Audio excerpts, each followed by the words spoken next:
Semoga saya menjumpai kita semua dalam keadaan sehat dan sukacita dalam Tuhan Yesus Kristus. Kita tidak pernah memilih terlahir dari keluarga mana. Kita tidak pernah memilih dari rahim siapa kita lahir. Kita tidak pernah memilih cerita seperti apa yang mau kita jalani dalam hidup ini. Bahkan terkadang kita tidak selalu memahami pergumulan diri sendiri, kebingungan identitas, dan juga orientasi seksual yang berada dalam hidup. Jika hari ini hatimu penuh tanya, jika hidupmu terasa berat, jika pernah terlintas di benakmu pertanyaan, apakah aku masih cukup berharga? Masih bisakah aku dikasihi? Masih layakkah aku di hadapan Tuhan? Dengar baik, napas yang masih kau hirup itu menjadi bukti bahwa Tuhan masih bertanggung jawab atas hidup kita. Dia belum berhenti menulis cerita hidup kita. Saudara-saudariku, mari kita sejenak kita membuka hati untuk Tuhan.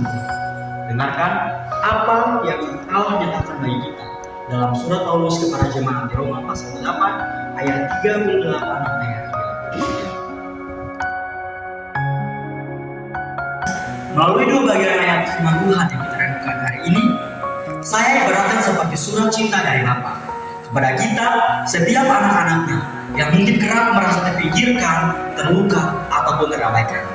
Mari kita renungkan bersama bahwa di dalam Allah, sekalipun stigma dunia, penolakan atau apapun itu tidak mampu memisahkan kita dari kasih Allah. Allah mengasihi kita, saya dan saudara semua tanpa syarat, utuh, dan tidak ada kotak-kotak layaknya dunia mengasihi kita. Mari kita renungkan pertanyaan-pertanyaan ini. Apakah ada yang bisa memisahkan kita dari kasih Allah?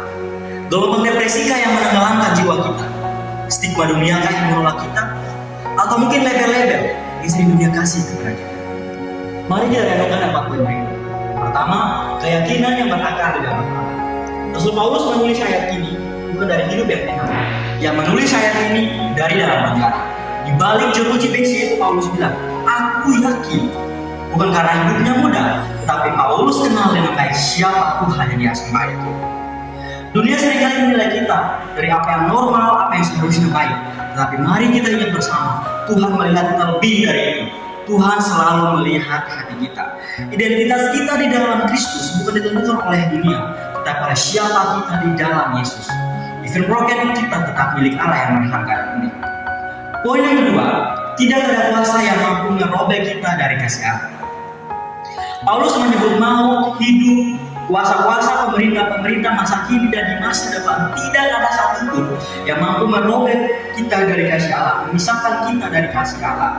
Penolakan manusia, stigma dunia, bahkan kelelahan kita tidak mampu mengubah, bahkan tidak bisa mengintervensi atau membatalkan kasih Allah atas kita.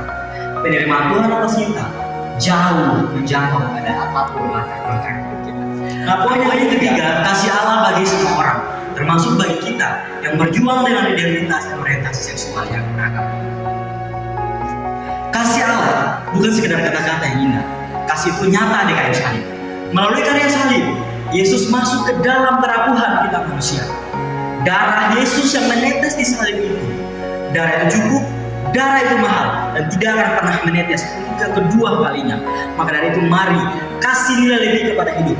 Apa yang mau kita tanggapi, apa yang mau kita tindak lanjuti dari karya salib untuk Allah kehendaki dalam hidup kita.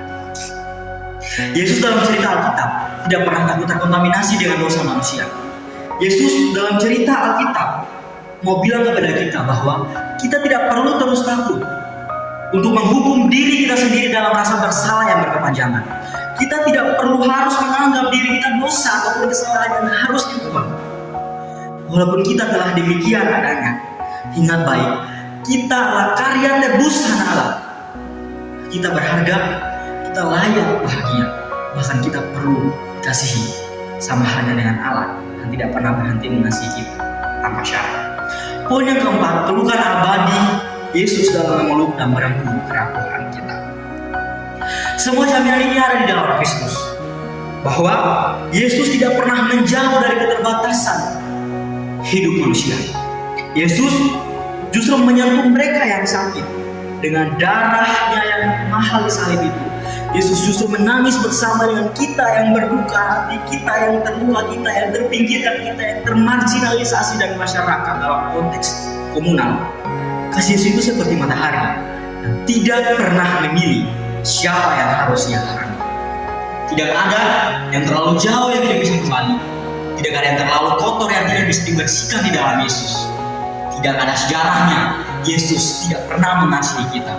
Mari beri nilai lebih kepada hidup kita. Memperlakukan diri kita, tubuh kita, kasih Allah itu menjadi kesaksian yang nyata bahwa Tuhan ada di setiap masa. Kasih Allah menjangkau hingga ke sudut-sudut terjauh hidup. Amin untuk firman Tuhan. Yesus memberkati kita semua. Soli Deo Gloria, salam dan shalom.